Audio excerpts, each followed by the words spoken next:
Hi viewers, నిన్ననే Coit రావడం అయితే జరిగింది. కాకపోతే నా మనసంతా మా ఊరు రాజకీయాలు చుట్టూ తిరుగుతుంది అనమాట. మా ఊరు వచ్చేసి కడప జిల్లా చెన్నూరు మండలం అనమాట. నేను ఇంతకుముందు 2 months బ్యాకే నేను ఇండియాకి వెళ్ళడం అయితే జరిగింది. అది కూడా మా తమ్ముడు మ్యారేజ్ కోసము. ఎంట్రీ అవ్వగానే మా ఊర్లో ఎటు చూసిన పచ్చ జెండాలే, తెలుగుదేశం పార్టీలే, తెలుగుదేశం నాయకర్తలే, తెలుగుదేశం కార్యకర్తలే భలే తిరిగినారనమాట. నేను అప్పుడే అనుకున్నా, అదేంటి మా ఊరు వచ్చేసి వైసీపీ ఓట్ బ్యాంక్ కదా, అది స్పెషల్లీ మైనార్టీ ఉండే ఏరియా. మైనార్టీస్ చాలా మంది వైసీపీకి సపోర్ట్ చేస్తారు కదా, తెలుగుదేశం చాలా తక్కువ మంది చేస్తారు. అది మా ఊర్ల గురించి చెప్తున్నాను, ఊర్ల గురించి నాకైతే తెలియదు. మా ఊర్లో వచ్చేసి మా ఏరియాలో అది కూడా వైసీపీ పక్కా ఓట్ బ్యాంక్ అంటారనమాట. సో నేను ఆశ్చర్యానికి గురైన అనమాట అప్పుడు చూసి. అప్పుడు పెళ్లి హడావిడిలో అవేం పట్టించుకోలేదు. పెళ్ళి అయిపోయిన తర్వాత మెల్లమెల్లగా తెలుగుదేశం కార్యకర్తలైనా కానీ, తెలుగుదేశం పాటలైనా కానీ తగ్గుతూ వచ్చింది.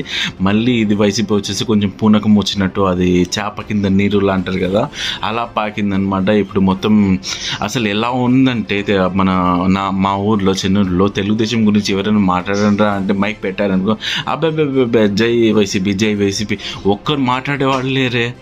ఒకరిని అడిగినా అనమాట, అన్న తెలుగుదేశం పార్టీ గురించి, మీరు తెలుగుదేశం పార్టీ తరపున కదా మీరు ఉండేది, కొంచెం మాట్లాడండి అన్న అంటే, లేదు వచ్చే పథకాలు కూడా పోతాయేమో, అసలు మనకెందుకు తమ్ముడు మైకులు ఇగలదు, మనం మాట్లాడుకుందామని చెప్పాడనమాట. అలా ఉంది. అంటే చెన్నూరులో వచ్చేసి తెలుగుదేశం తరపు నుంచి ఎవరైనా మాట్లాడాలనుకున్నా కానీ భయపడే స్థితికి జనాలు ఉన్నారు, లేకుంటే బెదిరించే స్థితికి వైసీపీ పార్టీ ఉందో నాకైతే అర్థం కావడంలా.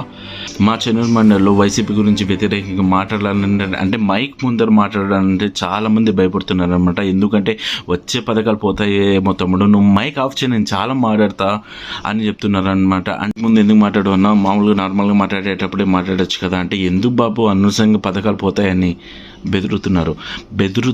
బెదిరిస్తున్నారా అనేది క్వశ్చన్ అనమాట. నాకు కూడా అర్థం కాలేదు.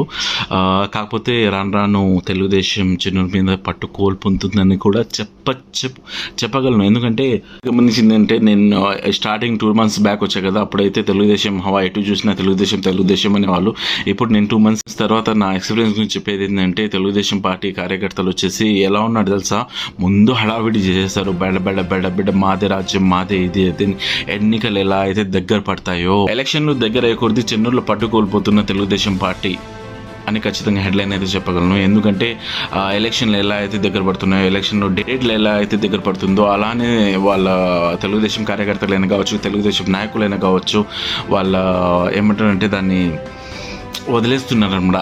ఎందుకులే అంత చేసాం ఇంత చేసాం కానీ, అంతా ఇంత ఎప్పుడో చేసిన దాని గురించి కదన్నా, ఇప్పుడు ఏమైనా చేయాలి దలుచుకుంటే. తెలుగుదేశం పార్టీ మీద చెన్నూరు ప్రజలకైతే ఒక చిన్న అభిప్రాయం అయితే ఉంది. అదేంటంటే, తెలుగుదేశం పార్టీ ఒక చిచ్చుబుడ్డి లాంటిది, ముందు బుస్ అని లేచినా కానీ తర్వాత తుస్స అంటదని.